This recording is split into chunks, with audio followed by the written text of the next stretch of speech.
पण त्याचबरोबर सत्य परिस्थितीत त्यांनी त्यावेळेला आपला लढा लढला आणि आपल्याला परकीयांपासून आपल्या राष्ट्राचं जे विध्वंस करायला आले त्यांच्यापासून आपल्या पूर्वजांना वाचवलेलं. आत्ताची ही पिढी जी आहे म्हणजे फौजी नावाची सैनिक आहे आपल्या देशावर सीमेवर लढणारा, तो आपल्यासाठी लढतोय. तर त्यामुळे मला असं वाटतं की ना या सिनेमात हेच सांगितलं आहे की ना सीमेवर जो सैनिक जातो त्याच्यानंतर घरी काय त्याचे पडसाद उमटतात आणि त्याच्यानंतर आहे ना त्याला कुठल्या कुठल्या गोष्टीला तोंड द्यावं लागतं हे सगळं त्यात दाखवलं. आणि तिथे तो माणूस जर शहीद झाला तर कुटुंबाची काय अवस्था होते या सगळ्याचं चित्रीकरण उत्तम प्रकारे केलं. थोडासा व्हॉल्यूम वाढव. तर अशा पद्धतीने सांगणारा हा सिनेमा आहे. म्हणजे खरं तर आता बायकांनीच हा सिनेमा फार मुखावर घेतला. बाई पण भारी तेव्हा तो पूर्णपणे लेडीजवरच होता ना. नाही पण इथे पण नाही. आणि कसं आहे फौजी हा विषयच असा आहे ना, नुसतं नाव घेतलं तरी आपल्याला त्याबद्दल कारण त्या सैनिकाच्या मागे धीरोदात्तपणे उभं राहणारी स्त्री आहे आणि ती सुद्धा कमी वयाची ती मुलगी आहे, जिचं अगदी 18-20 ती मुलगी झाली. त्यामुळे मला असं वाटतं ना एका स्त्रीची ही कहाणी नावाला फौजी आहेच तिकडे, त्या दोघांची कथा आहे. पण त्याच्यावर मागे रिफ्लेक्शन त्याच्यावर पडतं तो गेल्यानंतर तर काय घडतं हे फार महत्त्वाचं आहे. आणि सगळ्यात महत्त्वाचं म्हणजे जशी प्राजक्ता म्हणाली शेवटचा तो अंत्यसंस्काराचा जो सीन होता त्यावेळेला बरोबर आम्ही तो सीन करत असताना अख्खं गाव तिथे आलं होतं. बरेच शहीदांची सगळी फॅमिलीज वगैरे तिकडे आली होती आणि बरोबर 1 महिन्यापूर्वी त्यांच्या गावातला एक शहीद झालेला त्याची बायको आई वगैरे सगळे तिथे लोक आले होते आणि त्यांच्या डोळ्यात खरी आसव होती. त्यामुळे बघताना असं आम्हाला पण देखील भरून आलं होतं. तर ह्या गोष्टी आहेत ना, हा माणूस तिकडे जगला आहे, त्या मातीत जगला आहे. आणि साताऱ्याची अशी भूमी आहे ना, अर्थात महाराष्ट्राच्या सगळ्या कानाकोपऱ्यातून सैन्यात भरती होणारे जवान येतात, पण सातारा ही अशी माती आहे ना, त्या मातीतून बरेचसे अशी माणसं निर्माण होतात की त्यांना सैन्यात भरती व्हायचं. आणि ती सुद्धा शेतकरी कुटुंबातली. हा सुद्धा माणूस तसाच आहे शेतकरी कुटुंबातला आणि त्याला काहीतरी त्यांची व्यथा मांडाविषयी वाटते. एक सर्वसामान्य माणूस, हा फार मोठा काही प्रोड्युसर नाही, यांनी याच्यासाठी ही घरची जमीन घाण ठेवली आहे, कुठून पैसे कर्ज काढून घेतलेले. हा सिनेमा इथपर्यंत त्यांनी रेटत आणेपर्यंत त्याचे वडील त्याच्याशी बोलत नाही आहेत, एक शब्द काढत नाही. एवढ्या सगळ्या गोष्टींचा सामना करत हा माणूस इथपर्यंत आलाय.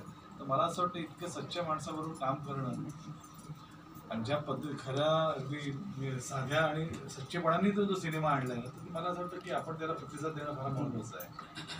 आणि मला असं वाटतं की महाराष्ट्रामध्ये अजूनही अशा माता भगिनी आणि सगळेच आपले बंधू सगळे आहेत असे की ज्यांना भावनांची कदर आहे आणि त्यासाठी तरी हा सिनेमा नक्कीच होतील.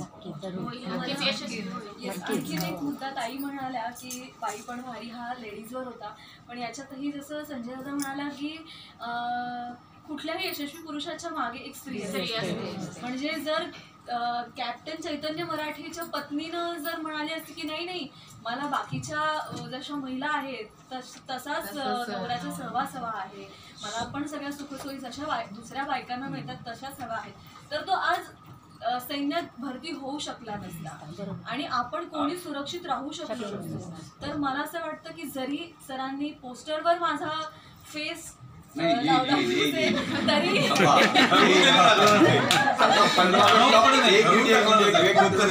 ऑगस्टचा माहोल आहे. आता फक्त फौजी टार्गेट आहे, त्याच्यात खूप कलाकार आहेत, टिनू वर्मा आहे, शहाबाज खान आहे, प्राजक्ता आहेत, पोस्टरवरती येतील ते. मला वेगळा मुद्दा मांडायचा, त्यांचं दुःख बाहेर होऊन गेलं त्याची. तर मला असं म्हणायचं होतं की तरीही या चित्रपटात खूप महत्त्वाची भूमिका आहे. फार अभिमान वाटतो, फार कौतुक वाटतं त्या माऊलीचा की जी माऊली आपल्या स्वतःच्या उदरात 9 महिने त्या बाळाला वाढवते आणि जेव्हा खऱ्या अर्थानं त्या मुलाकडून स्वतःची सेवा करायची वेळ येते तेव्हा ती देशासाठी त्याला पाठवते. आणि फार अभिमान वाटतो त्या महिलेचा की जी स्वतः नवरा म्हणून पण पत्नी म्हणून पण कुटुंबाचा सांभाळ करते आणि पतीला अगदी तू फक्त लढ, मी तुझ्या मागे ठामपणे कुटुंब सांभाळते अशी ती फौजीची पत्नी. आणि ह्या भूमिका आपल्या चित्रपटात सरांनी दाखवण्याचा प्रयत्न केला आहे.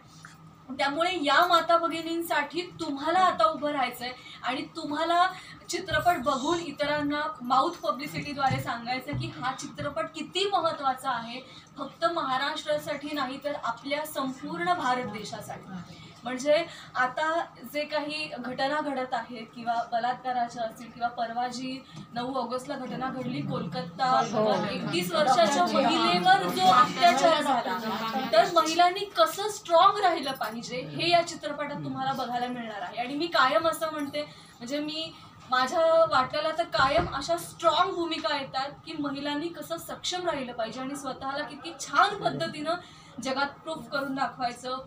महाराणी येसुराणी साहेबांची भूमिका असेल किंवा आत्ताची फौजीच्या पत्नीची भूमिका असेल, तर याच्यातून मला असं एकच सांगावं असं वाटतं की आपण स्त्री आहोत, आपलं काहीतरी मागच्या जन्मीचं पुण्य आहे म्हणून देवानी आपल्याला मुलीच्या जन्माला घातलं, स्त्रीच्या जन्माला घातलं, मुलीच्या जन्माला घातलं.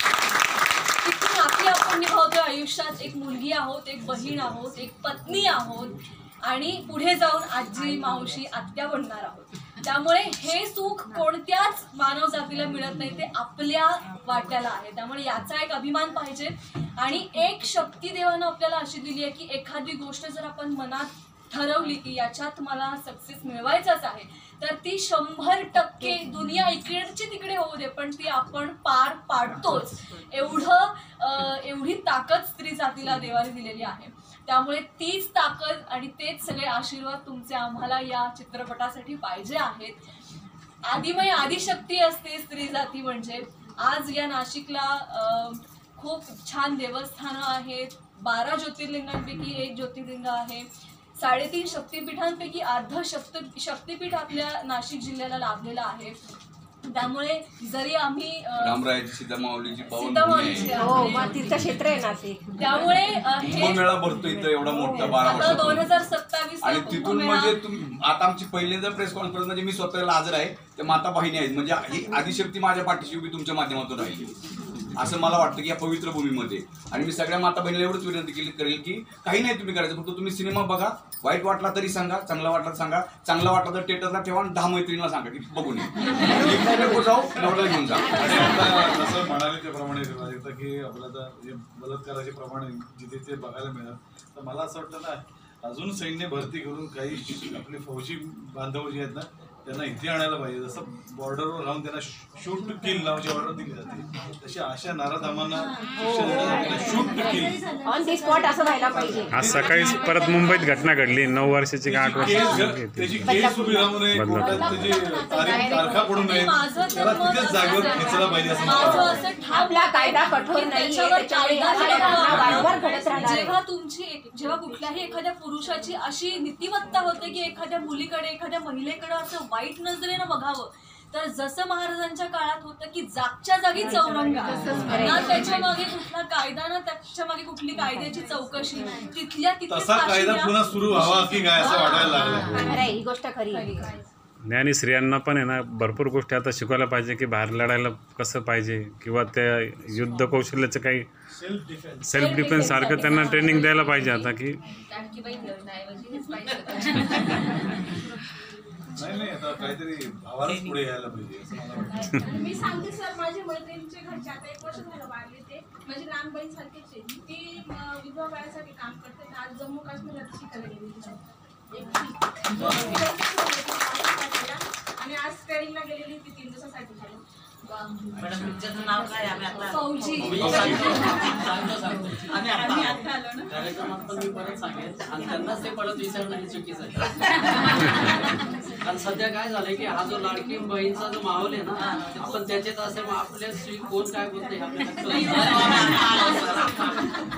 तर नक्की तुमच्या सगळ्यांच्या आशीर्वादाची नितांत फौजीला गरज आहे. फौजीला म्हणण्यापेक्षा एक तुमचा भाऊ बारका कुठेतरी गुंतलाय आणि असा आदर्श भाऊ जर म्हणजे आता मी एक स्पॉट होतो इथपर्यंत. आता ती लाडकी बहिणी योजना उलटी दाखवा.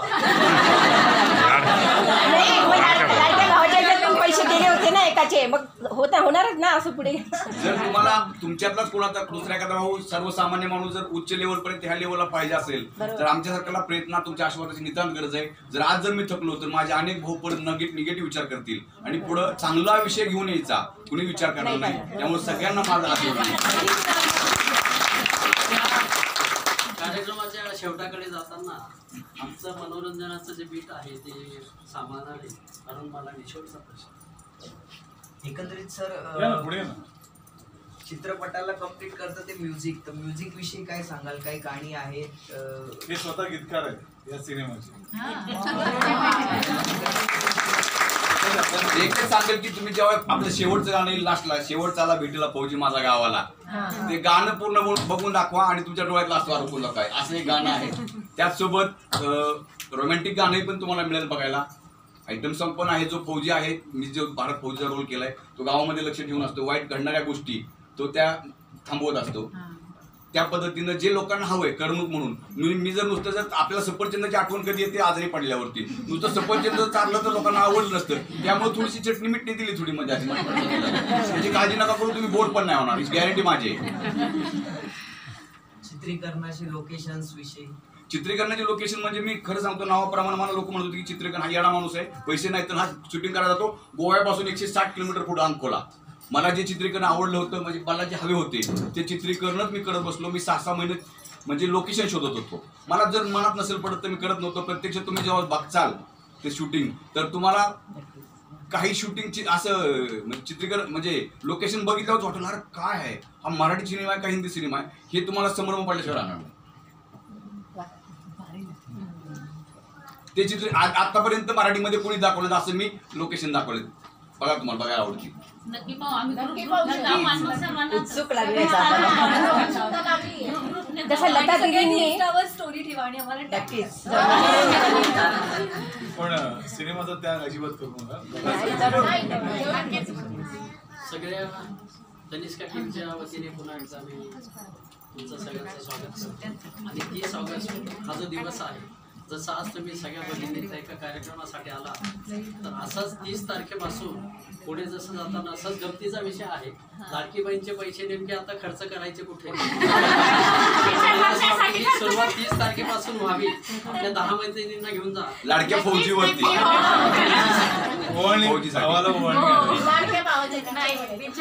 एक असंही होऊ शकतं की तुम्ही जर असा एक 500-600 स्त्रियांचा जर ग्रुप तयार केला, तर तुम्हाला जर एखादा शो बघायचा असेल, तसा शो एखादा लावायचा असेल स्पेशली, तर ते तुम्हाला त्या बाबतीतही गाईड करू शकता. आपण ते प्रयोग नाशिकमध्ये करतो. करूयात आपण, तो ट्राय करू. म्हणजे यांच्याकडून आणि सकाळच्या माध्यमातून जर झाला तर एक शो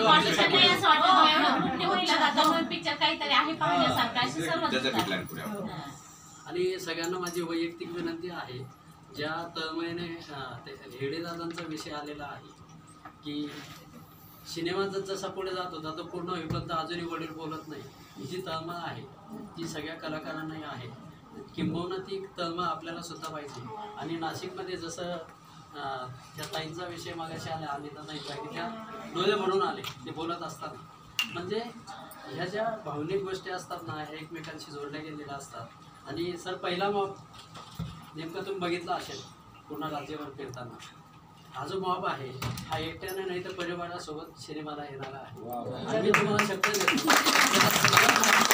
एक सिनेमा आपण बुक करणार आणि एकच नाही तर परत परत आम्ही जाण्यासाठीची जी व्यवस्था आहे ती तनिष्काच्या मार्फत करू. आणि जसं संदीप दादा म्हटले त्या नाटकाचा विषय, संजय दादा म्हटले नाटकाचा विषय, तर ते एक नाटक पण आपल्याला ज्या दिवशी ते नाशिकमध्ये येतील त्या दिवशी त्या नाटकालाही आपल्याला जायचं आहे. पुन्हा एकदा मी ह्या टीमचं स्वागत करतो. आणि आजचा कार्यक्रम संपला, आपण बाहेर घेणार आहोत ग्रुपने. आधी त्यांना फक्त बाहेर घेतो.